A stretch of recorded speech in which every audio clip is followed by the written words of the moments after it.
Hello viewers, फिर से मेरी चैनल में आपका स्वागत है। आज हम चैप्टर 6 को फर्दर प्रोसीड करेंगे। आज का हमारा टॉपिक है transportation in plants. Okay, last time हमने क्या डिस्कस किया था? Transportation in human being, heart का स्ट्रक्चर, ये सब लास्ट टाइम हमने डिस्कस किया था। आज हम ये टॉपिक लेंगे। उससे पहले चैनल को शेयर एंड सब्सक्राइब कीजिए for more and more videos. Okay, now let's start. Transportation in plants. तो जैसे हम में होता है ट्रांसपोर्टेशन फूड एंड वाटर का, वैसे ही प्लांट्स में भी transport of water and transport of food and other substances. Now ये दोनों किसके थ्रू होता है वो हमने लास्ट टाइम स्टैंडर्ड 9 में पढ़ा था कि जो वाटर का ट्रांसपोर्टेशन होता है वो जाइलम टिश्यू से होता है, और जो फूड और अदर सब्सटेंस का ट्रांसपोर्ट होता है वो फ्लोएम टिश्यू से होता है। ओके, सो ये दोनों टिश्यू हमने स्टैंडर्ड 9 में डिस्कस किए हुए हैं। नाउ अब transport of water. Transport of water दो प्रोसेस से होता है, एक है transpiration and another one is root pressure. तो हम वन बाय वन उन दोनों को डिस्कस करते हैं। तो फर्स्ट वन इज़ ट्रांसपीरेशन। ना मैं आपको इजीली एक डायग्राम से ये बता देती हूँ कि एक्चुअली ये है क्या। पहले आप देख लीजिए कि टेक्स्ट बुक में क्या दिया हुआ है। Evaporation of water molecules from the cell of leaves create a suction which pulls water from the xylem cell of a root।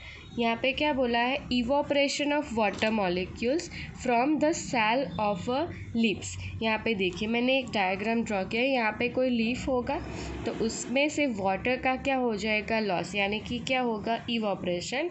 During the क्या होगा? डे पे ये प्रोसीजर होगा। जब सनलाइट प्रेजेंट होगा तो जो लीफ होगा वो स्टोमेटा ओपन करेगा, तो वहाँ से वाटर का क्या हो जाएगा? लॉस। और वाटर लॉस को हम इवोपरेशन भी कहते हैं, राइट ना। इसीलिए क्या हो गया, यहाँ पे स्पेस क्रिएट हो गई। वाटर यहाँ से चला गया तो यहाँ पे स्पेस क्रिएट होगी, तो आगे के सेल का जो वाटर होगा वो यहाँ मूव करेगा, और उसके यहाँ पे अब स्पेस क्रिएट हो गई तो जो उसके नियर बाय सेल होगा उसका वाटर यहाँ पे ट्रांसफ़र होगा। फिर यहाँ पे स्पेस क्रिएट हो गई तो इस सेल का वाटर यहाँ पे आएगा। वैसे ही वन बाय वन सारा वाटर आगे बढ़ता जाएगा, और जो रूट होगा सॉइल के नज़दीक का जो सेल होगा वो सॉइल से वाटर एब्जॉर्ब कर लेगा। तो इस प्रोसेस के थ्रू यहाँ पे क्या होता है? ट्रांसपीरेशन। इस प्रोसेस को क्या बोलते हैं? Transpiration. The loss of water in the form of vapour from the aerial parts. Aerial parts यानी upper part of the trees, right. Aerial part of the plant is known as transpiration. और इस पूरी process को क्या बोलते हैं? Transpiration. It helps in temperature regulation, और ये प्रोसेस टेम्परेचर भी रेगुलेट करता है। ओके, मैं अनदर टाइम आपको एक्सप्लेन कर देती हूँ। नाउ यहाँ पे क्या होगा? एरियल पार्ट होगा जो ट्री का, यानी कि अपर पार्ट, यहाँ पे जो लीव्स होंगे वहाँ से क्या होगा? जो नियर बाय सेल होगा उसका टोमेटा ओपन होगा। स्टोमेटा ओपन होने से यहाँ पे वाटर का लॉस हो जाएगा, राइट। वाटर लॉस होने की वजह से यहाँ पे क्या हो गई? वाटर की जगह खाली हो गई, तो नियर बाय सेल का वाटर यहाँ पे मूव करेगा। फिर यहाँ पे स्पेस खाली हो गई, आप नेक्स्ट सेल का यहाँ पे आ जाएगा। वैसे ही वन बाय वन वाटर आगे बढ़ता जाएगा, और रूट के नज़दीक का, सॉइल के नज़दीक का जो नियर बाय सेल होगा वो सॉइल से वाटर एब्जॉर्ब कर लेगा। इस तरह से वाटर का एब्जॉर्प्शन होगा, और यहाँ पे वाटर लॉस होता है वेपर के फॉर्म में, इसीलिए इसे मैंने इवोपरेशन नाम दिया। और इस पूरी प्रोसेस को हम ट्रांसपीरेशन कहते हैं। ऐसे वाटर का ट्रांसपोर्ट होता है, ये सॉइल से पूरा ऊपर तक वाटर का क्या हुआ? Flow. Now next one is root pressure. Now what is root pressure? तो पहले उसका डिस्कशन कर लेते हैं, फिर डायग्राम से मैं वो आपको एक्सप्लेन करूँगी। At the root, cell in the contact with soil actively take up ions. Okay, actively means क्या होगा? यहाँ पे वो अपनी एनर्जी यूज़ करके आयंस को टेकअप करेगा सॉइल में से। This create a difference in the concentration of this ion between root and the soil. Water therefore moves into root from the soil to eliminate the difference. now अब देखते हैं actually ये बोलना क्या चाह रहा है। तो यहाँ पे आप देख सकते हैं ये क्या है? रूट है एक। यहाँ पे वाटर प्लस मिनरल होगा, और ये सॉइल है, यहाँ पे सभी जगह वाटर प्लस मिनरल्स होंगे। तो अपना एटीपी खर्च करके जो सॉइल क्या करता है, जब रेस्पिरेशन करता है तो एनर्जी जनरेट होती है, वो एटीपी के फॉर्म में स्टोर होती है, तो वो एनर्जी यूज़ करके यहाँ से आयन यानी कि मिनरल्स ले लेगा।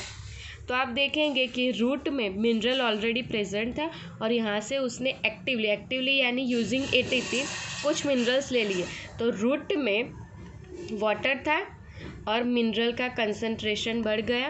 ओके, तो यहाँ पे मिनरल का कंसंट्रेशन ज़्यादा है और वाटर का कम है, सो इसे बैलेंस करने के लिए ऑस्मोसिस प्रोसेस से वाटर अपने आप अंदर चला जाएगा, जो कि वाटर और मिनरल का फिर क्या हो जाए, जो डिफरेंस था वो कम हो जाए।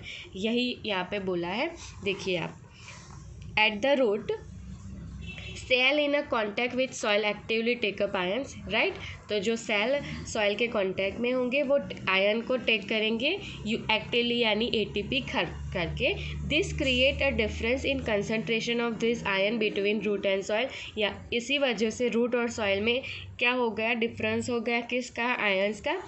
इसीलिए वाटर क्या होगा, मूव होगा रूट में ये डिफरेंस कम करने के लिए। ओके, तो ये था रूट प्रेशर। यहाँ पे प्रेशर क्रिएट होता है, यहाँ पे ज़्यादा प्रेशर रहेगा और बाहर कम प्रेशर होगा। इस प्रेशर की वजह से ही वाटर अपने आप ऑस्मोसिस की प्रोसेस के थ्रू रूट में चला जाएगा। तो यह है वाटर का ट्रांसपोर्ट यूजिंग ट्रांसपीरेशन और रूट प्रेशर। यहाँ पे वो एक्टिवली यानी कि एटीपी खर्च करके प्रोसीजर करता है और यहाँ पे इवोपरेशन के थ्रू ये प्रोसेस होती है। तो ये पूरा टॉपिक था transport of a water. Now अब हम पढ़ेंगे transport of food and other substances. आपको पता ही होगा ये काम कौन करता है, फ्लोएम टिश्यू, राइट। ये किसकी वजह से होता है, ये काम करता है phloem tissue.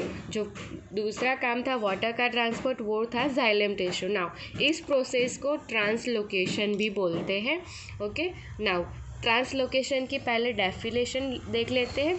Transport of soluble products of photosynthesis is called translocation and it occur in the tissue phloem. Okay, transport of क्या, सॉल्यूएबल प्रोडक्ट्स यानी रेस्पिरेशन से और फोटोसिंथेसिस से जो भी प्रोडक्ट जनरेट होती है उसका ट्रांसपोर्टेशन होता है, उसे ट्रांसलोकेशन बोलते हैं। और ये किसके थ्रू होता है, फ्लोएम टिश्यू से। Okay, now the phloem transport amino acid and other substance as well. Okay, another one जो ट्रांसपोर्ट करता है, ये तो हो ही गया जो सॉल्यूएबल प्रोडक्ट्स है वो, उसके अलावा एमिनो एसिड और दूसरे भी सब्सटेंस फ्लोएम टिश्यू ट्रांसपोर्ट करता है ट्रीज में। Okay, These substances are especially delivered to the storage organ of fruits and seeds and growing organs. Okay, तो ये जो सब्सटेंस कहाँ कहाँ पहुँचाता है, तो आपको पता ही होगा फोटोसिंथेसिस लीव करता है, लेकिन ये जो यहाँ पे सॉल्यूबल प्रोडक्ट है वो पूरे ट्रीज़ में ट्रांसपोर्ट करनी होती है। तो कहाँ कहाँ पहुँचाता है वो, रूट्स में, फ्रूट्स में, सीड्स में और सारे जो ग्रोइंग ऑर्गन्स है सभी जगह सब्सटेंसेस पहुँचाने का काम कौन करता है, फ्लोएम टिश्यू। नाउ अब कैसे होता है वो देख लेते हैं। मटेरियल लाइक सुक्रोज, जैसे हमारे में ग्लूकोज फॉर्म होता है रेस्पिरेशन से, वैसे ही जो प्लांट्स होते हैं उसमें सुक्रोज फॉर्म होता है। Is transfer into phloem tissue using energy from ATP. Okay, और ये कैसे करता है, एटीपी खर्च करके।